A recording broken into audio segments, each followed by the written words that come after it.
Hello, welcome to another one of our videos. This is Davi speaking. The saying goes like this, my brothers: live as if there were no tomorrow, but some guys understood it as steal as if there were no tomorrow. These people forget, my brothers, that this life is fleeting and it goes by very quickly. An example of this is our former president of Brazil, one of the main people responsible for the downfall of our country. A guy involved in high-level conspiracy, although that was never proven.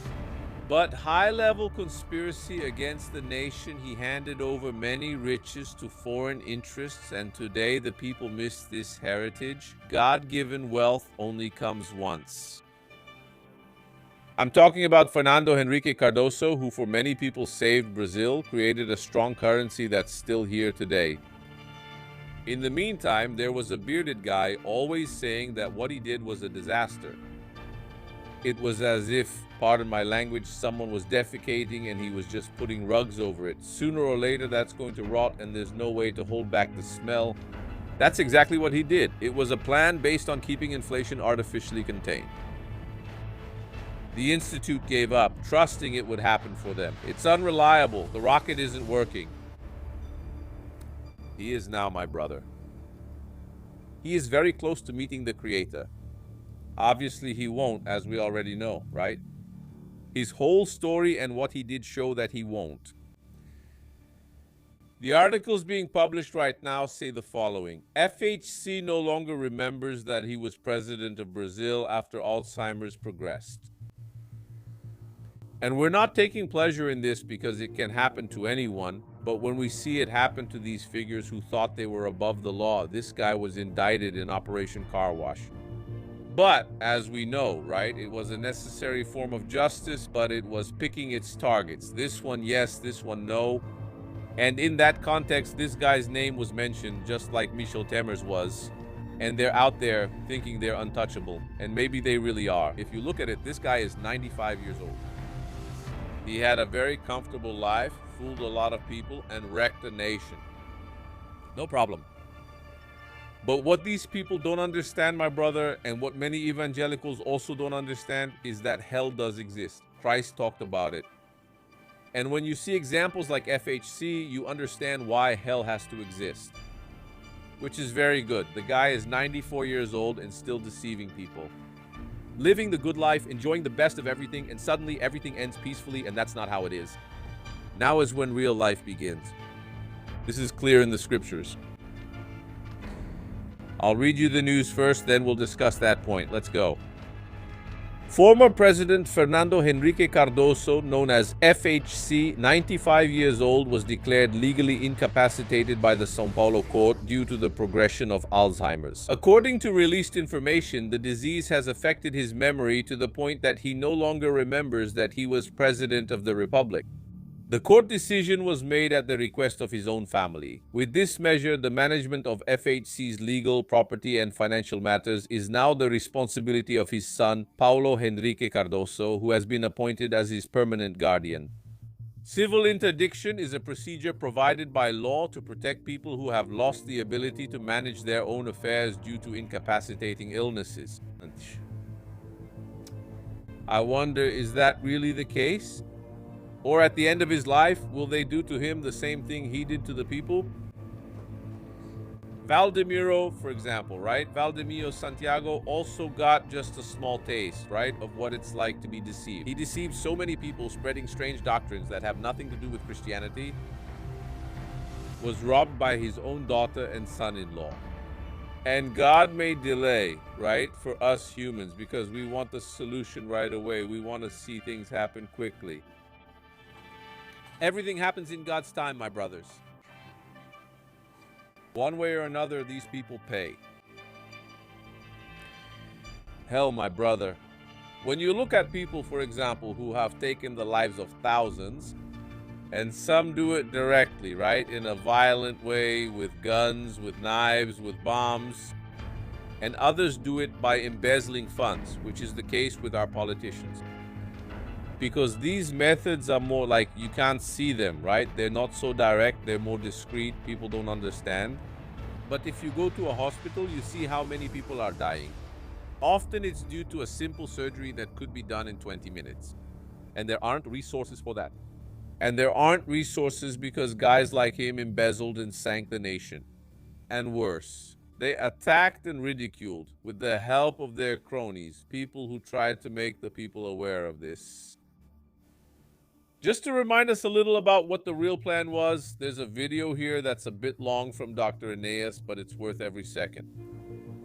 It's a real treasure for us to understand why Brazil is like this, why a giant that has everything lacks everything.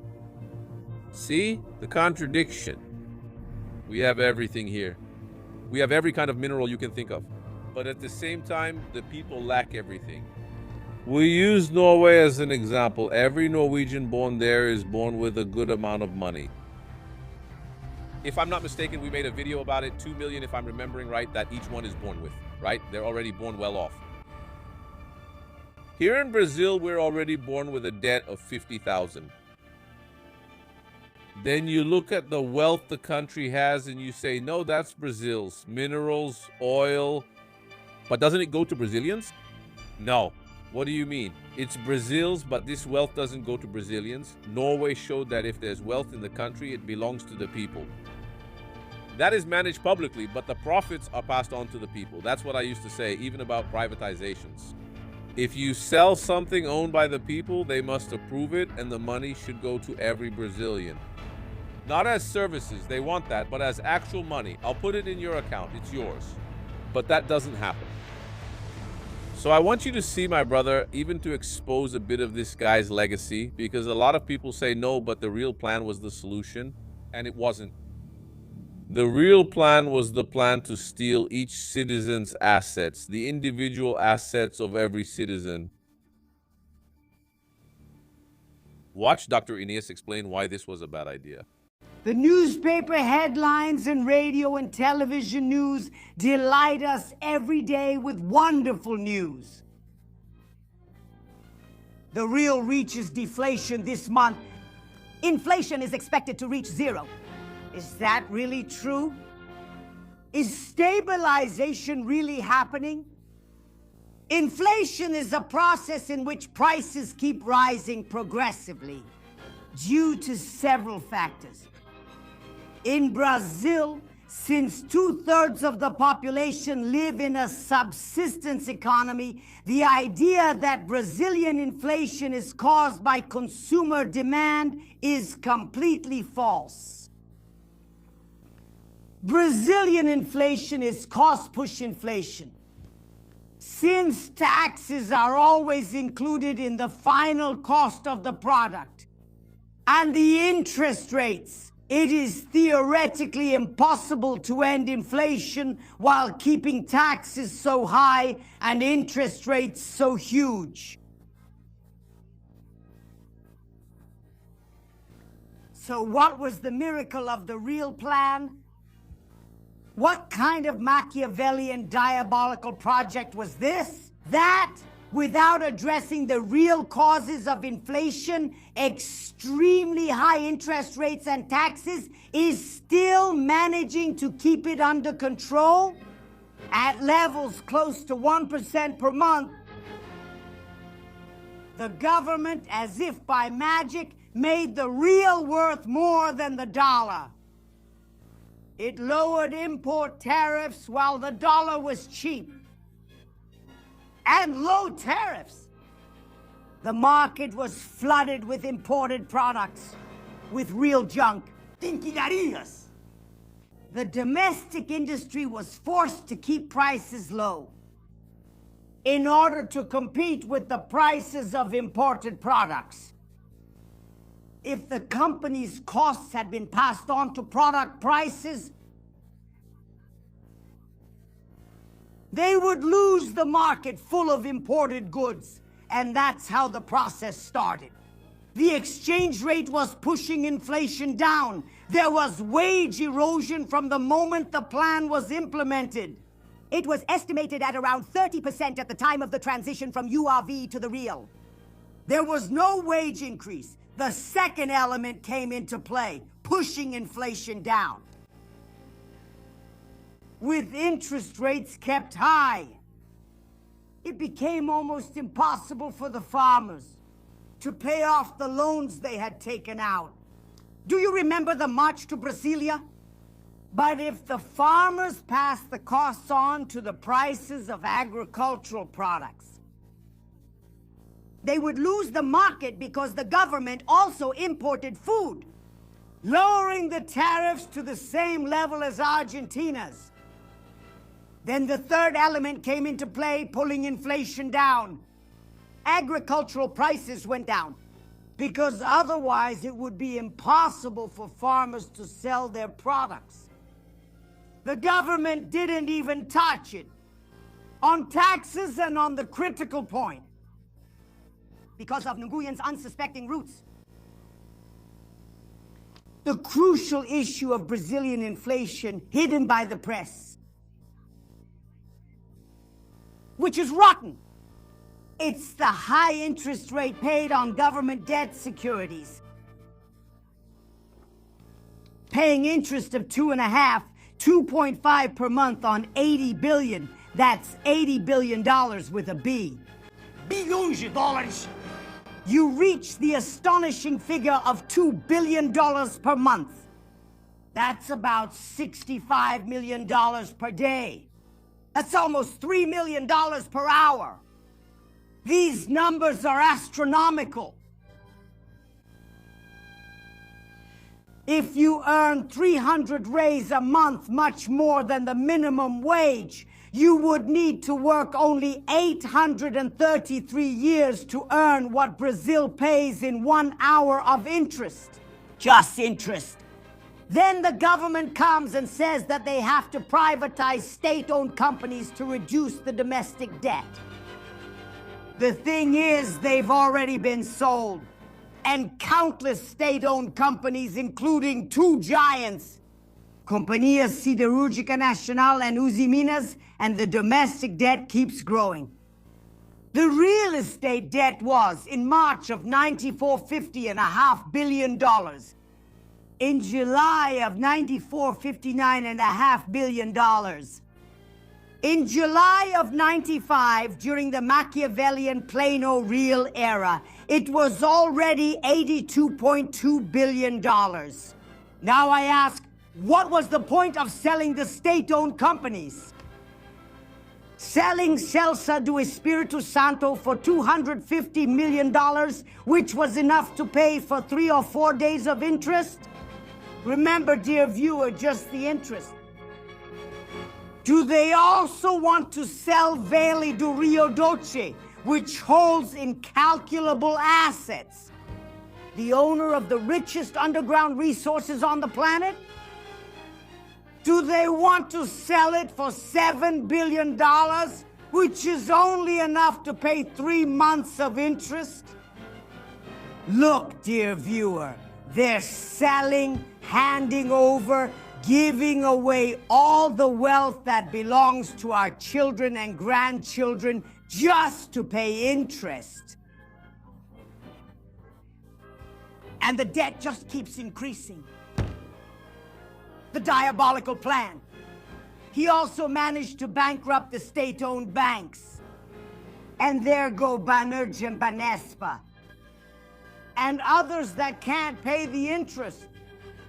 It's always about interest.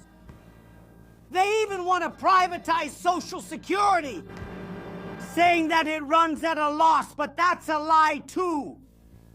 In the last 10 years, Social Security only had losses twice, in 1984 and 1988.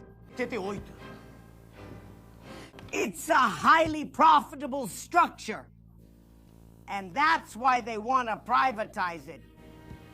It's just another place. Where should I land? It's about extending more of its tentacles. They say that interest rates have to be kept high to attract capital because there's a budget deficit. But they don't say that the public deficit only exists because of the payment of high interest rates. It's like a dog chasing its own tail. By lowering the interest rates, by lowering the debt service. There is no deficit, but the entire press doesn't say that. How long will agriculture be able to endure? And the next harvest will already be smaller. To what extent will the various working classes be able to endure wage losses? To what level will they bring down industrial activity? How many more millions of people will be unemployed? There are already about 10 million unemployed, according to the survey conducted from various sources by the distinguished Professor Marcos Coimbra, economic advisor and expert at the Superior War College and a member of our party. And you, as a shopkeeper, how much longer can you hold on? You who earn minimum wage, who have always earned just enough to eat and eat poorly. You might even swear that everything is fine. Because your money, which used to disappear before the plan, now apparently goes further. That's true. But what you don't know, because they don't let you know, is that the current situation is being artificially maintained. Later on, the plan will definitely blow up. It's impossible to say when that's going to happen. They've already ruined agriculture and created a massive wave of defaults.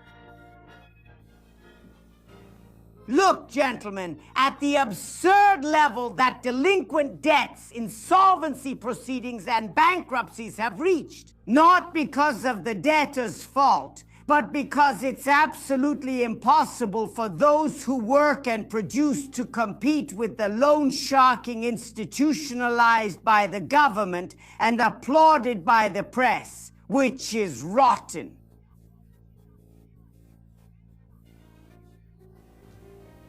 The plan is destructive, cynical, and inhuman destructive. Because it is deteriorating all the productive activity in the country. Cynical, because it presents itself as salvation, when in fact it is driving our country into the abyss. Desumano! Why? The similarity to what they are doing with Argentina, with Mexico, and all of Latin America is growing among all citizens. The lack of trust in work, in the government, in people, and in the future of the nation. This is the truth about the real plan. My name is Hermes. Well, my brothers, as if that wasn't enough, right? Fernando Henrique Cardoso, together with the current leader of this nation and the other opponents, signed a document subjecting the country, something we can never forget, even back then. And that's why Brazil, as Adriano Benayon has already said, is not poorly managed, as some people think. It serves foreign interests. And one of the reasons for this is the signing of this document. Take a look with me. Fernando Henrique Cardoso's signature. The PT candidates signed abroad a document in favor of the legalization of drugs. The third says he lacks reasoning. Tail. Caught in the Hands of the interests. International speculation. But he signs, along with the other two candidates, a document submitting Brazil to the great powers. The late Dr. Enéas, my brothers. There aren't politicians like him now, right? A politician who didn't get involved, and if you even study his assets, even Dr. Enéas' assets, he became poorer. Compromised by political interests, it's a contradiction that doesn't happen with any other politician. You look at all of them. None of them ended up poorer. He was the only one who became poorer, because he didn't get tied to political interests. Pega todos. Todos. He didn't do well for himself. Not a failure, but rather, Enéas was the only one who became poorer. Because he didn't get into politics to benefit himself. He wasn't a failure, on the contrary, he was a respected person who even made journalists ask questions. Hey, Dr. Enéas, you're a respected man, you have a good amount of assets, why are you getting into this? And he would say, because I want to serve my nation. I don't want my country to remain in this situation. Fortunately, my brothers. The people didn't appreciate Enéas, but don't think Enéas is finished. Enéas is an idea today. Enéas is a political platform today. Everything he said, I think, is even more relevant now than when he said it, because some things he talked about were going to happen in the coming years, and they happened and are still happening. So I think Dr. Enéas' speeches are more relevant today than when they were originally delivered. I'll occasionally bring them here for you. Meanwhile, my brothers, think about FHC. Not now, right, since he's already suffering a bit from his own poison. But think, right, when he finally closes his eyes for good. What awaits him, my brother? I wouldn't want that for myself or for any of you. Go with God. Hugs. And we move forward together. And remember, my brother, what good is it for a man to gain the world if he loses his soul? I'm out!